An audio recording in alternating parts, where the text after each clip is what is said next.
Okay, coming to us next is Amanda Chacon, and her session title is STEMulating Minds and Unleashing Creativity in the Library.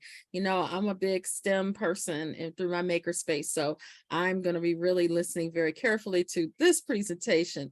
Again, if you have any questions, please make sure that you put it in the chat so that Amanda will be able to respond to your questions. So I'm gonna make Amanda the host, and then she can take it away. Okay, right before I get started, I'm going to drop a link in the chat, which is to the slides that I'm going to share today in case something doesn't work or you want to look at it later. And then I also want to, while I'm in the process of sharing my screen, just kind of go back to Erica's session that we just saw. And I live in Houston. I do not work in Houston ISD. But it's just kind of heartwarming to see how many people are coming out to advocate for what's happening in HISD and the libraries. If you haven't heard, the new superintendent is closing libraries and turning them into detention centers. So just even like every little voice matters, even if it's as simple as writing a letter or a tweet, or, well, I don't know what you call it now with an X. Something simple like that can just make have a huge impact. And it's just really heartwarming to see not just librarians advocating, but students advocating, parents and community members as well. Okay, so we're going to totally flip around here and talk about something different. And so my session is called STEMulating Minds. And while I am a STEM certified educator and I am currently in an elementary school, anything I take, just kind of pick and choose and adapt to how you, anything I give, sorry, just pick and choose, take how you want it. I can give you ideas on how to adapt for secondary because I did work in a secondary library and I was a high school English teacher as well. So let's jump into just my background a little bit. Here's some links to follow me on all the social medias. And then just a little bit about me. This is going to be my 20th year in education and my 14th as a librarian. And you can see I like to collect certifications because I'm always learning, always growing. But my one that's more applicable today is STEM certification through the National Institute of STEM Education. So doing that process allowed me to see, well, how can I bring STEM more into just kind of like the everyday of the library? And so that's what we're going to talk about today. Why STEM with literacy? I'm really passionate about integrating the two, and it can go on two ways. So when kids hear that there's going to be STEM stations or a STEM challenge or anything like that, they get excited.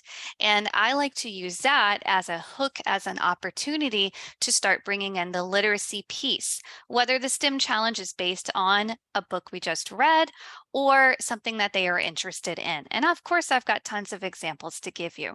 But if you want to read more articles and maybe if you need to present to your administration why you need more STEM materials in your library, these two links on either side of the screen are going to help you out because they talk about just kind of like the seamless flow that actually is there between STEM and literacy.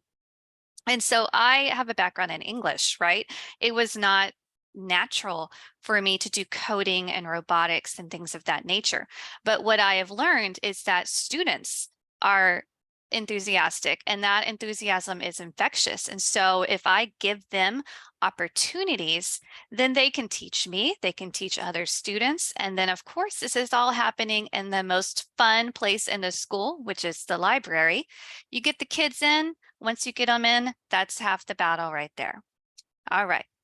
So the first thing I want to talk about is a program called Storybook STEM. And then I call my library a STEMbrary because it's just STEMified all over the place. Storybook STEM, you've probably heard about this before, but it started out with me pairing STEM challenges with a book we just read. So for instance, if we just read The Polar Express, which we do every single year, we don't just read the book. We read the book and then we have STEM challenges that are associated with the book. I will tell you, a lot of elementary schools are in a fixed schedule in the rotation. And I actually started out that way. I'm not in rotation anymore. I have a flex schedule, or I like to call it a responsive schedule. But I just started very small with maybe just one challenge. And then once I was able to show administration that, this can not only support what the kids are learning in the classroom, but also just sort of more project-based learning, I was given more freedom to do more. So the lessons usually last 30 to 45 minutes. And then I always give differentiation in my lesson plans that I share with the teachers. So right now, what I do is I invite the teachers in and I create an invitation for them to come with their class to do a storybook STEM. Whereas when we were in rotation, it was just kind of like, hey, you're coming in anyway, and you're going to do it. I attend the planning meetings, and if I cannot attend the planning meetings, then what I do is I get a copy of the curriculum and I see, oh, okay, 3rd grade, 4th grade, they're doing fairy tales, folk tales. What can I bring in to support and, really supplement this learning? And so that's where the Princess and the Warrior came from. And you could do, it's just the world is wide open for this. Now I'm going to show you, I did link to some of my Storybook STEM resources. I have a Google Drive. I have some lesson plans for you guys here if you just want to get some ideas. And then I have the actual Google Slides that I show in a PDF format, just in case. So that is a resource for you guys. And of course, whenever I get an idea, I just say, okay, I want to read After the Fall. And I just kind of Google around, what are some after the fall STEM activities? And then I see what materials I have and how I can adapt it for my kids and the time that I have. So here are some examples that we've done with After the Fall, speaking of, and Polar Express. So this is perfect.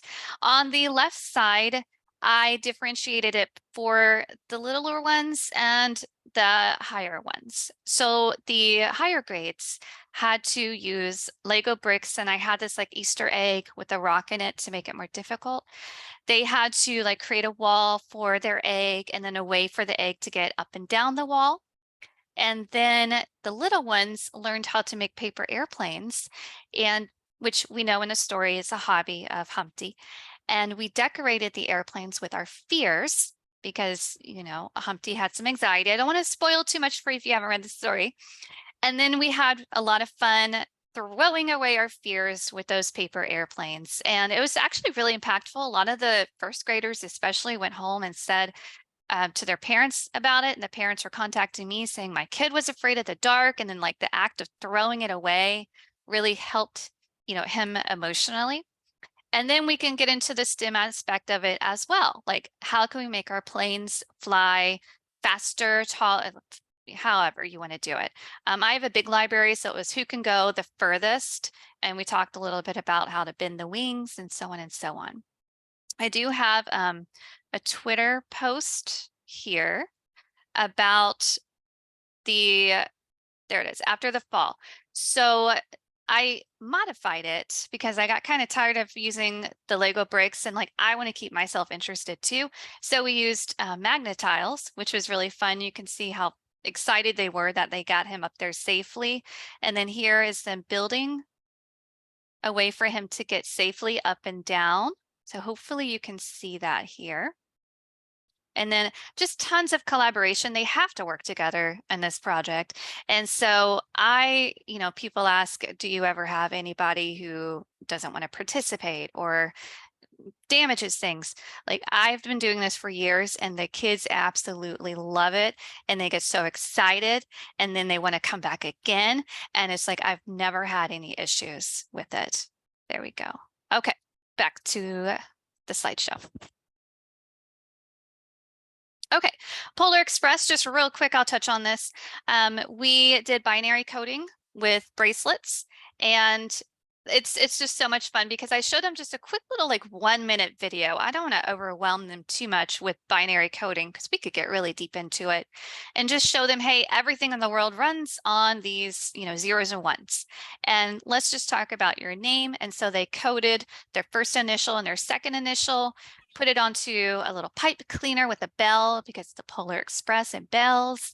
And then again, they got to take it home, show it to their parents, talk about what the actual beads mean in terms of zeros and ones. And both of these lesson plans, all of that information and everything you need is in the Google Drive that I shared with you guys. All right. And so that's just more of a close-up of a friend decorating her paper airplane with her fears. There were a lot. I mean, mine had a spider on it too, so I hear you, girl. It was just really fun. So moving along, we're going to talk about maker spaces, or if it's not a designated space, just a space for creativity. So it can be a fixed place in the library, which it is in mine, but I also have optional materials for teachers to check out for their own stations. I tie it into my school's PBIS program, the fixed place. It's in the back of the library, and it's like just decked out with makerspace stuff. And then the students have to earn Colt Cash, and they cash it in for a makerspace session, and they get like an entire hour to just do whatever they want in there. And they really love it, and they save up. They get rewarded for their behaviors and choices, and then they save up for the makerspace. And I include both reusable materials like Legos and magnet tiles and such, and non-reusable materials, because some people just want to sit there and they want to draw, they want to color, they want to make a card for grandma or whomever, friends. Some people want to make jewelry. I want to offer something for everyone. And the way I do that is a couple of ways. I ask the students, I listen to the students and hear what they're interested in. And then I ask for things. And I always say, just go for the grant, ask your principal, ask your teachers, ask around, because the worst they can say is no. And then you're still in the same space you were. You're not, further back. There are numerous grants out there. There's the Mackin grant channel. If you haven't been there, go there. Donors Choose, of course. Most districts have some kind of grant program of their own. And I encourage every librarian to do that every single year and just build up your materials that way. And then a hidden gem is Facebook neighborhood groups or Facebook mom groups, because I know I'm a mom. When I'm cleaning out my kids' Lego Duplos, I don't know what to do with them. So I just ask, hey, is anyone cleaning out their playroom? And do you have any? I got some Lincoln logs that way. I've got a ton of Lego that way. I did get Lego Duplos as well. Lots of things from Facebook moms cleaning out their playrooms. And then of course I ask teachers and so on, hey, if you have any extra cardboard, so on and so forth. And again, the worst they can do is ignore you or say no, and then it's like, all right, moving on to the next one, right? So here are some things in my makerspace area, my fixed space. We're going to start on the middle. So that is a makerspace cart that I asked my district coordinator for, and she said yes. So that was really cool. And then I have straws and connectors, I have Kiva planks, magnet tiles, I have paper things, I have jewelry making things. And then I have this really cool STEM challenge wheel. I got the wheel itself from IKEA. And then on Teachers Pay Teachers, there was something where you could go in and edit the actual challenges themselves. They weren't STEM challenges, it was like classroom rewards. But I said, well, what is a STEM challenge that could be applied to any material they're working with? And I just filled up the board with that. So if they're like in the makerspace and they're like, I don't know what to do, you can spin the wheel. And who doesn't love to spin a wheel? And it makes you feel like you won a prize. And the prize is, hey, you get to engage more in STEM. I also try depending on if I get enough time, which we know how that is, to have, if I know who's coming in and has their scheduled makerspace session, to have books around, hey, I know this kid, he knows, he loves Legos, let me have some Lego building books out. Or this friend loves jewelry, so I'm going to have some books about design out. I'll just kind of bring in the literacy that way as well. Okay, now we're going to move on. I'm trying to watch the time too. To STEM stations. Now, I know a lot of elementary, especially librarians, use these on a rotational basis. And so here are some ideas for you if you're not already using them. It's great for fixed schedules. It's great for those days when we just have classes thrown into the library, or there's something special going on in the school and you can't really have this like solid lesson plan happening. You can have STEM stations, and it's very important to set up the expectation at the beginning of the year with the kids. Here are all my stations and here's what I expect at the end. So I have a bell that I ring and they know that's time. It has to look exactly how it was when they got it. It goes on the cart, you got to look on the floor and so on, because it can get messy.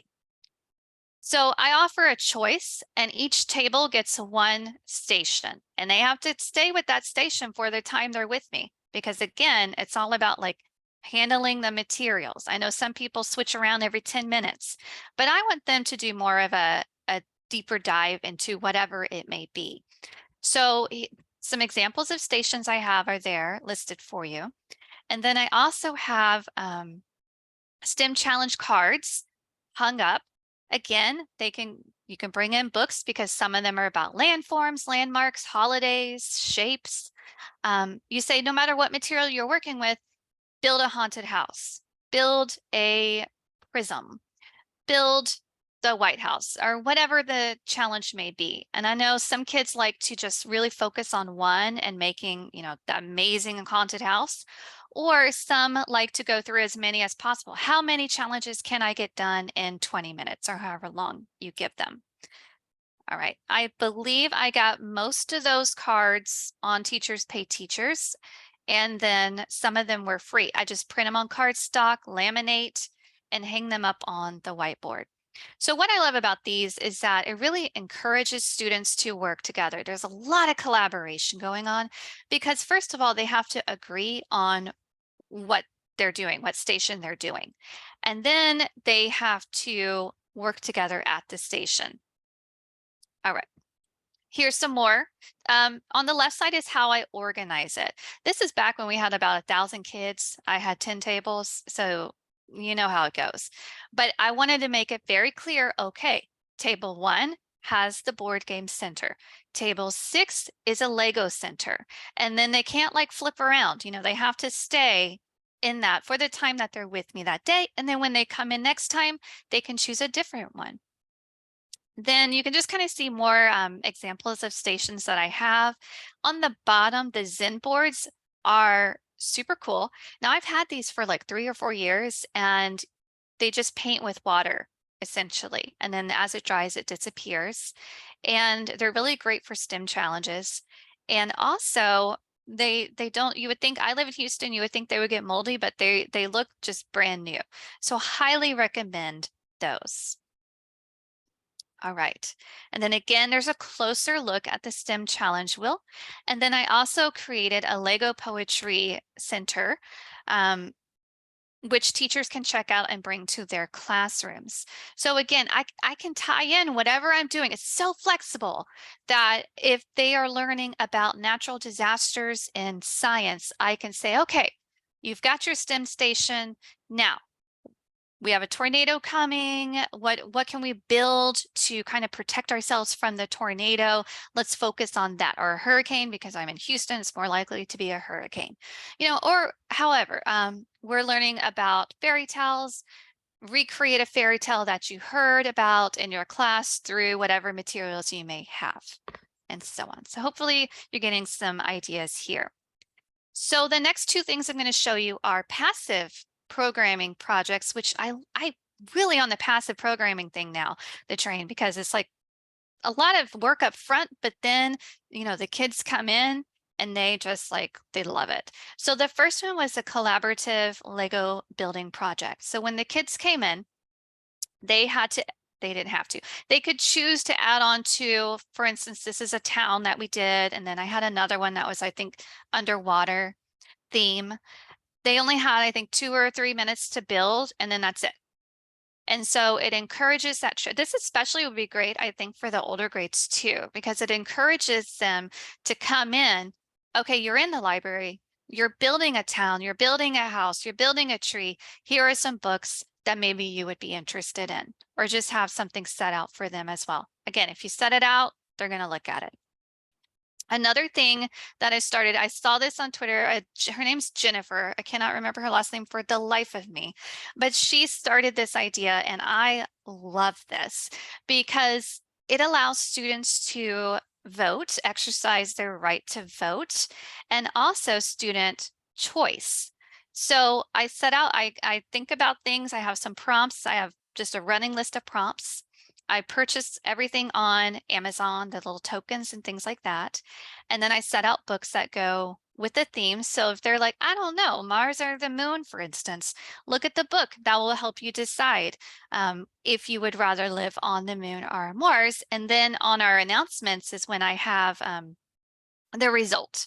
And usually I do this like once a week, a different one, so that again, the kids can come in, they can engage. They love, I hear like, oh, you gotta live on the moon, and here's why. And they're kind of talking to their peers, and they're learning about the persuasive arts, if you will. Okay, let me check my time. All right, I'm going to move on a little faster here. So Ozobots are super powerful. If you do not have them, I highly recommend you at least get a few for a center, because they're so easy to learn and there's just so much you can do. They're extremely powerful. I linked a video, which I will not have time to show it, I don't think. I did a balloons over Broadway activity with the Ozobots. It was a lot of prep, but I'm telling you, the payoff was like worth everything. We read the book Balloons Over Broadway. We watched some examples of real Broadway parades, sorry. And then the kids had to decorate a float, and then you can see I just used one of the library shelves as the streets of New York, basically. And it was just highly memorable for them. We had, they had to think about, well, you can't make it too heavy because then it's going to fall over. And, what direction do I need to go in to make the parade go smoothly? So if I have time, I'll come back to that video. But I want to talk about STEM clubs because I'm super passionate about this. I have a club called STEM Gyms, which is an all-girls STEM club. And we do low-tech, no-tech, low-tech, high-tech.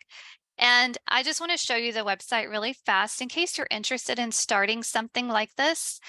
We meet every 2 weeks usually, and we have different challenges. And this is for the higher grades. Because I like my challenges to be involved and kind of lengthy. So one challenge we did was I got a bunch of stuffed animals from Facebook Moms Again, and I like cut off a leg or an ear, an arm or something, which made me feel a little weird, but I did it. And then we learned about prosthetics and how they can be 3D printed, not just for animals, but for humans now too. And then the girls learned Tinkercad. They adopted an animal that was injured. They designed a prosthetic for it, and then we 3D printed it. And it was a long project, right? But they learned so much, and they had to work together in this project. And it was really cool. There's more information about that on the STEM Gyms website. We also did something in collaboration with Svaha USA and Jaya Iyer. And just if you don't know Svaha, highly recommend. They have like science, and they have library fashions as well. And then we're going to do another project this coming year with a local jewelry designer, and just not just about the act of designing the jewelry, but also running a business. So there's a lot of math involved. Okay. I also have, okay, there's just some more pictures there about my STEM gyms. I know I'm running out of time, so I'm gonna like hurry it up a little bit. But I also had a There's saving the stuffies there. It's super fun. Love my clubs. This year I had a Lego Leaders Club where we met every week, and then I had a different Lego challenge. And so let me just show you that real quick. We talked about how Lego can be used to enhance all these different standards and objectives. Okay. And then the last thing I want to touch on just super fast is collection development.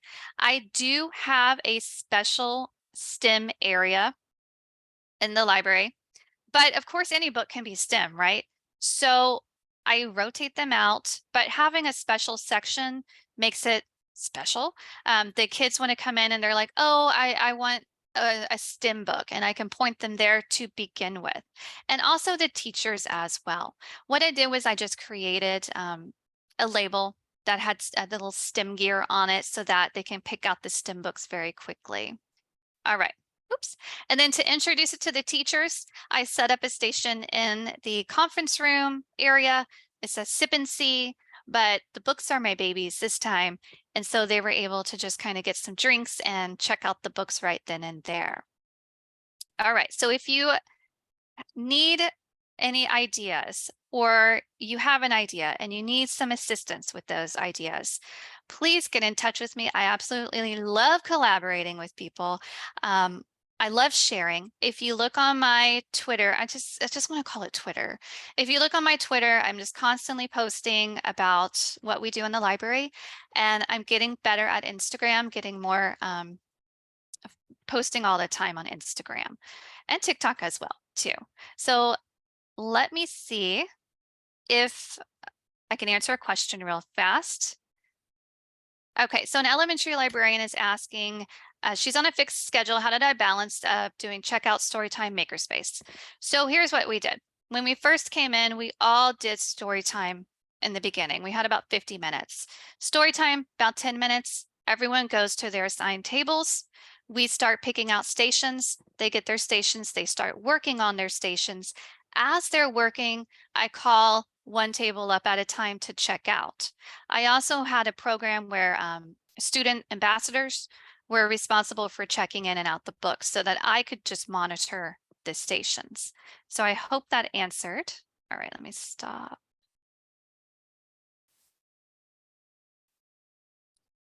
I'm trying to stop sharing my screen and I can't. There we go. Okay. Okay, So all right. there we go. Wow, that was wonderful. So many great resources in there. Hey, everybody, go in the chat and give Amanda some love. This was really great. I've been watching the chat off and on throughout your presentation, and everybody's been commenting. And go online, use the hashtag Boss Librarian PD, and give Amanda some love. Great resources that I know that can be used for K through 12. You can just modify and do some adjusting. Excellent, excellent job. Thank you so much, Amanda. Thank you, Casey, for hosting this. No, thank you for coming in. Take care now.